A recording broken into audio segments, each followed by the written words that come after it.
warahmatullahi wabarakatuh. Kembali lagi dengan saya Iis Romdiah. Nah teman-teman, di video kali ini saya itu mau berbagi pengalaman pahit ya. Pengalaman pahit saya apa? Yaitu saya telah tertipu oleh sebuah online shop teman-teman. Ya ampun. Nah semoga dengan adanya video ini bisa buat pembelajaran untuk saya pribadi sendiri dan untuk teman-teman yang melihat video saya ini, dan agar tidak tertipu seperti yang telah saya alami gitu ya. Nah jadi di video ini nanti saya mau menjelaskan ya, ini benar-benar dari pengalaman saya, ciri-ciri akun online shop yang tipu-tipu, sekaligus cara untuk melaporkan sampai ke pihak kepolisian gitu teman-teman. Nah jadi kemarin itu saya tertipu oleh online shop di Instagram ini teman-teman. Ini nama akunnya. Nah nanti teman-teman bisa langsung lihat sendiri di akun ini.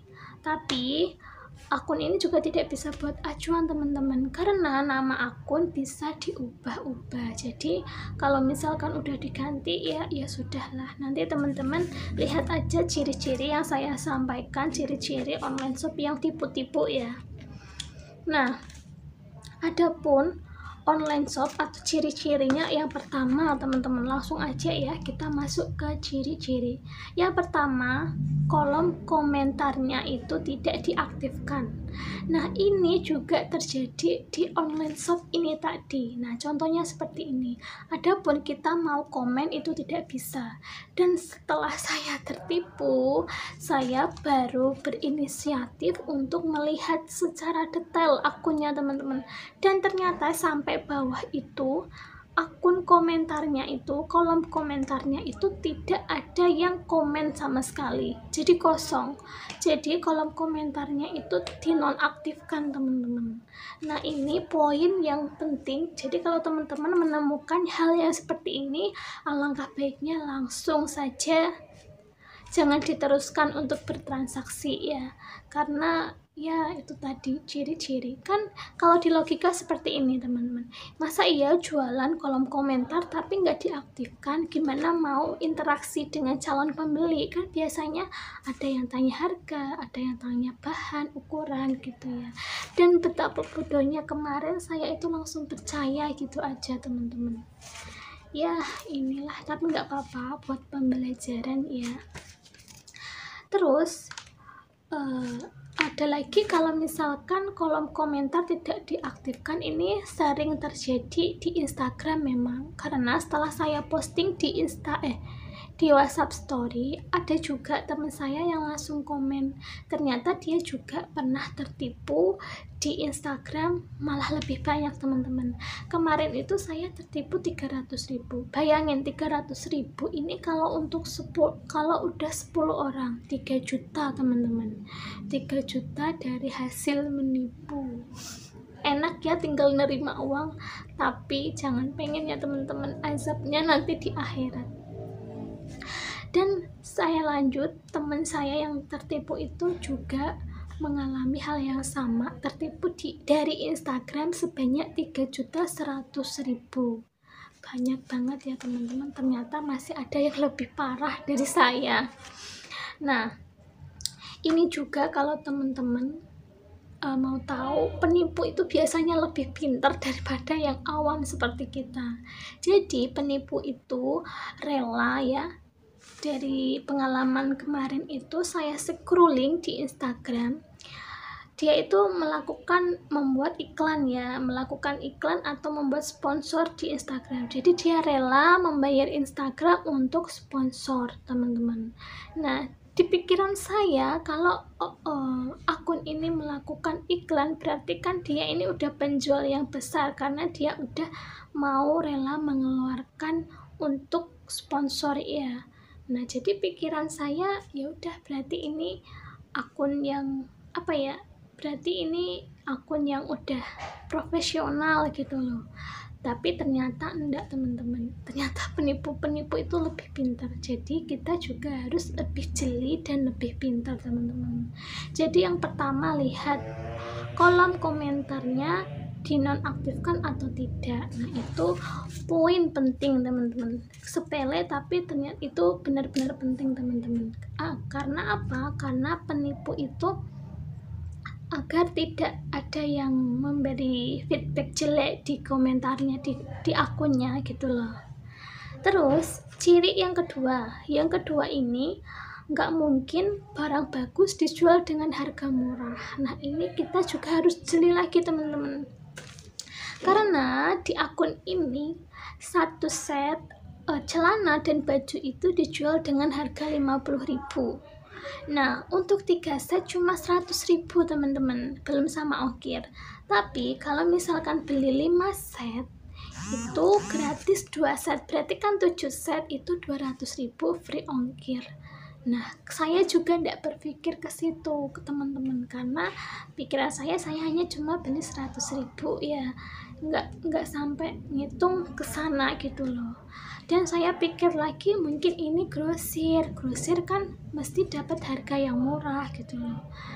Nah, ini kita juga harus jeli tentang harga dan gambar yang ditampilkan atau kualitasnya teman-teman. Masa iya biasanya celana aja minimal harga 50-70.000 ya di Shopee, tapi di akun ini satu setel 50.000 baju sama celana. Ya ampun, murah banget ya, sampai saya pun terhipnotis untuk membelinya. Ya Allah, ya Allah. Nah, terus ciri yang ketiga teman-teman juga bisa dilihat dari followersnya. Kalau followersnya itu agak janggal ya, itu teman-teman, tapi juga followers tidak bisa buat acuan juga teman-teman. Ada yang followers real, ada yang followersnya membeli. Nah, terus yang ini followers nggak begitu untuk dilihat tuh nggak begitu. Tapi yang keempat ini teman-teman, yaitu tidak ada foto asli atau tidak ada foto owner. Nah, kalau teman-teman mau membeli produk dari Instagram dan ownernya itu teman-teman nggak kenal gitu ya, nah teman-teman bisa lihat scrolling, pokoknya cek dulu akunnya itu ada nggak foto dari ownernya, dia mau menampilkan diri nggak gitu.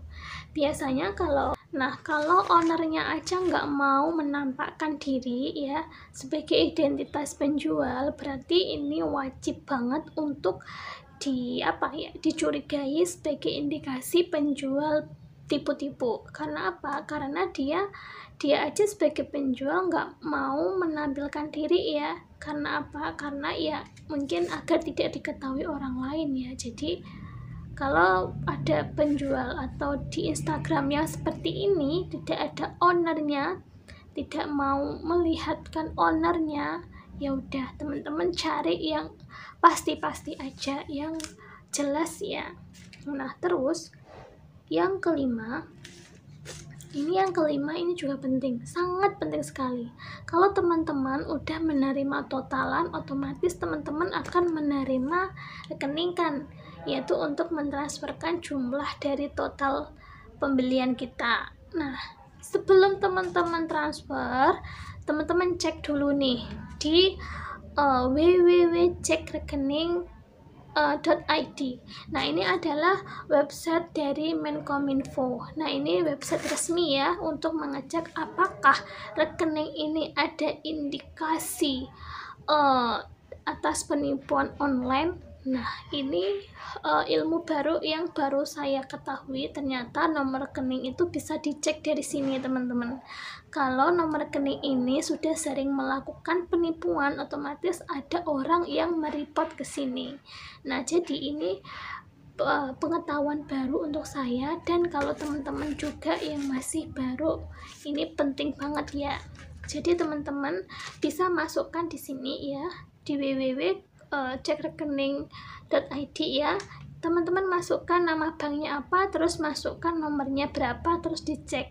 Dan kebetulan sekali setelah saya ketipu, saya baru mencari-cari informasi nomor rekening yang menipu itu bisa nggak sih kita deteksi gitu ya. Ternyata ada untuk mengeceknya, ternyata benar ada indikasi penipuan. Ternyata dia sudah pernah dilaporkan oleh orang lain, yaitu tanggal berapa ya, kemarin tanggal 10 juga bulan Oktober baru. Kalau saya kan tertipunya tanggal 11, ini tanggal 10 bulan 10 juga, selang 1 hari ternyata udah ada yang mereport teman-teman. Jadi satu aja yang udah ada indikasi yang mereport, teman-teman jangan lanjutkan berinteraksi dengan nomor rekening ini. Nah, ini sangat penting untuk kita ketahui ya teman-teman, untuk menjaga-jaga dan waspada diri kita sendiri. Nah, itu teman-teman. Nah, selanjutnya teman-teman juga bisa melihat dari akun Instagramnya, yaitu teman-teman bisa klik di sini pojokan kanan titik 3 tik ini, teman-teman klik terus cek yang tentang akun ini. Nah, di situ nanti akan tertera berapa kali akun Instagram itu ganti nama. Nah, kebetulan lagi di Instagram ini dia ganti nama 3 kali ya, 3 kali, dan ada nama Instagram yang cukup bener nih, fix ini akun penipu, yaitu apa nama akunnya, yaitu dukun sakti apa gitu. Nah, kalau saya pikir mungkin ini juga dahulunya sudah melakukan penipuan dengan atas dukun sakti, atas nama dukun sakti gitu ya. Nah, itu pikiran saya sih. Nah, terus teman-teman juga bisa cek tanggal bergabungnya. Nah, tanggal bergabungnya itu tanggal berapa. Kalau misalkan memang udah penjual lama, biasanya bergabung di Instagram juga udah lama gitu teman-teman. Tapi kalau masih baru-baru ini ya patut dicurigai juga. Nah, itu adalah ciri-ciri online shop yang tipu-tipu. Yang pertama tadi, kolom komentar dinonaktifkan. Yang kedua, lihat harganya, ada kualitas pasti harganya juga agak mahal ya. Jangan lihat nggak ada harga mahal itu dengan harga murah. Terus yang ketiga, teman-teman perhatikan postingannya. Postingannya itu real atau enggak, postingannya itu ambil dari orang atau enggak, dan yang terpenting ada ownernya enggak di postingan itu. Kalau enggak ada ownernya, kalau bisa jangan deh ya, karena ownernya aja nggak jelas, penjualnya aja nggak jelas, gimana jualannya kan gitu ya. Nah, terus yang keempat tadi teman-teman harus cek ya, harus cek nomor rekeningnya sebelum transfer.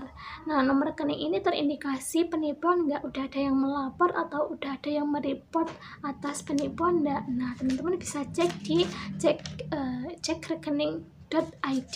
Nah, itu web resmi dari Kominfo ya. Nah, selanjutnya, ini adalah ciri-ciri online shop yang tipu-tipu.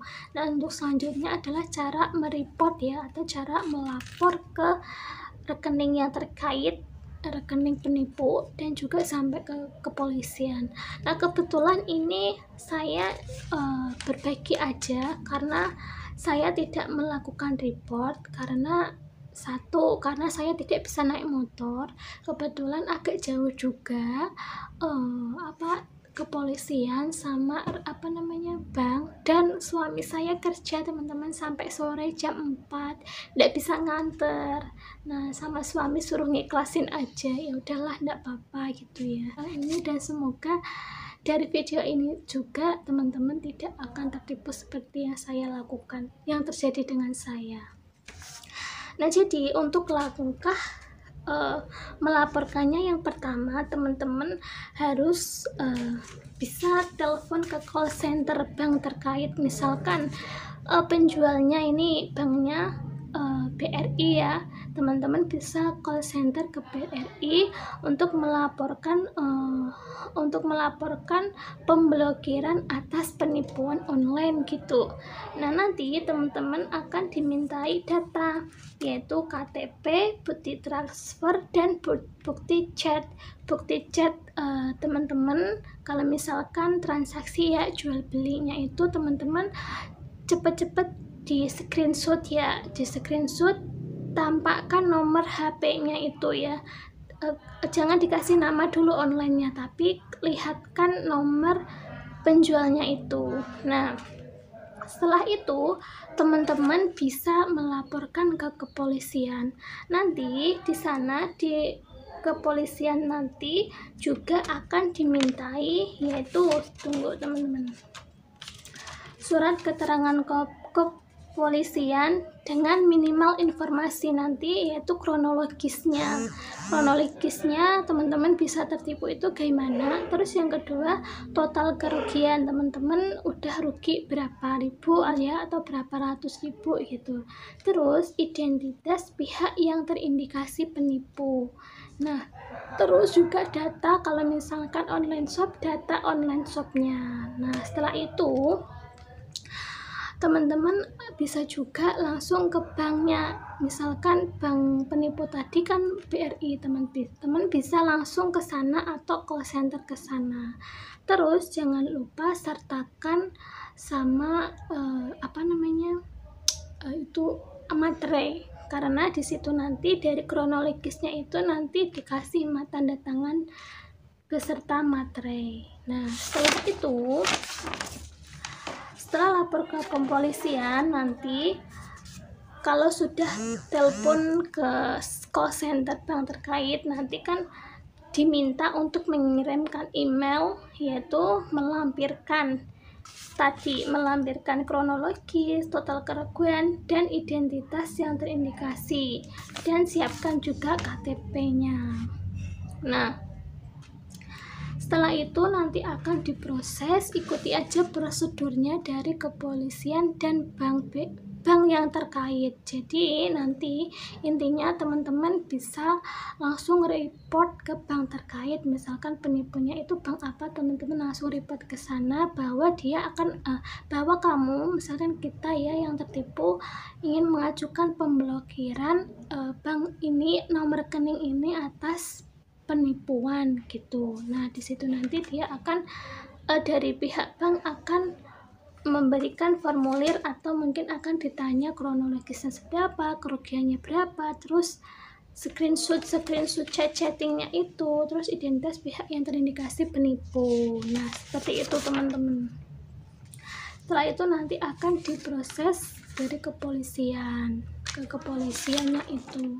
Nah, kalau misalkan teman-teman masih belum diblokir nih sama pihak penjualnya, teman-teman gertak aja nih bahwa teman-teman sudah ke kepolisian, sudah dapat surat. Misalkan kan tadi di kepolisian sudah suruh ngisi KTP beserta materai kronologis dan juga chatnya teman dengan penjual itu. Nah, teman-teman kirimkan tuh ke pembelinya itu. Dia misalkan takut enggak, kalau misalkan uangnya kembali berarti nggak usah dilanjut, enggak apa-apa. Tapi misalkan dia nggak takut juga, lanjutkan proses itu.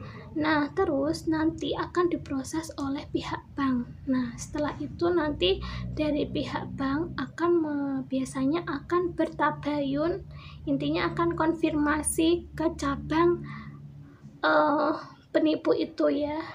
Itu nanti akan dikonfirmasikan, intinya akan ditelepon ke sana gitu. Kalau misalkan cepat prosesnya, nanti uangnya akan dikembalikan, akan ditransferkan kembali gitu. Tapi kalau misalkan beda bank, misalkan bank saya ini BRI, bank sana bank BTPN gitu ya, biasanya prosesnya agak lama, bisa jadi 5-10 hari. Kalau ini dari pengalaman orang-orang yang telah melaporkan itu, kalau sesama bank, misalkan BRI dengan BRI itu lebih cepat gitu. Tapi ini sekilas pengetahuan ya, sebenarnya saya pengen banget mereport gitu loh, maksudnya biar orang itu jerat, tapi gimana lah, suami aja nggak ngebolehin ya udahlah, suruh ngiklasin, ya udah nggak apa-apa lah. Dan kebetulan juga rekening saya ini cabang di Mancak, Kabupaten Semarang, dan saat ini saya di Boyolali. Padahal kalau BRI itu nanti biasanya mandiri, atau BRI biasanya itu suruh memberikan lampiran tadi kayak kronologis, terus bukti-bukti itu ke cabang terdekat. Nah, nanti biasanya cabang dari pihak saya, misalkan saya sebagai yang tertipu sama cabang yang menipu itu, biasanya akan ditabayunkan. Nah, dari BRI nanti akan tabayun ke penipu, bener nggak kamu nipu, intinya gitu ya. Nanti kalau misalkan si penipu ini udah mengembalikan ke saya, biasanya nanti BRI akan nanyai saya, benar udah dikembalikan apa belum, intinya konfirmasi seperti itu. Nah, kalau uang tidak balik, nanti bisa mendapatkan surat dari Bank BRI atau bisa langsung dilanjutkan proses ke kepolisian gitu. Nah, kepolisian juga bisa datang ke alamatnya itu gitu, sesuai dengan alamat yang ada di Bank BRI ya kan, dari bank terdekatnya itu.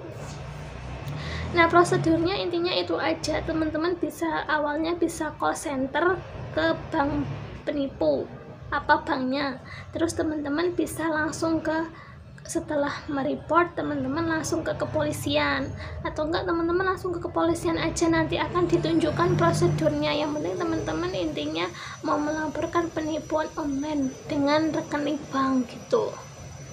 Nah, itu saja pengetahuan atau sharing saya tentang penipuan online ya dengan rekening bank. Nah, semoga bermanfaat untuk teman-teman semua. Kalau teman-teman terjadi seperti ini, alangkah baiknya teman-teman kalau punya waktu luang di report aja, apalagi yang bisa motoran ya, karena saya ini nggak bisa motoran, akhirnya sama suami ya udah suruh ikhlasin aja daripada ribet ya. Nah, tapi menurut saya ini tuh kenapa harus dilaporkan, harus di report ya, agar orang itu jera gitu loh, agar dia itu kapok nggak mengulangi lagi gitu. Nah ya, ini saja video dari saya, semoga bermanfaat ya, dari ciri-ciri online shop yang tipu-tipu sampai mereportnya. Nah, semoga bermanfaat. Wassalamualaikum warahmatullahi wabarakatuh.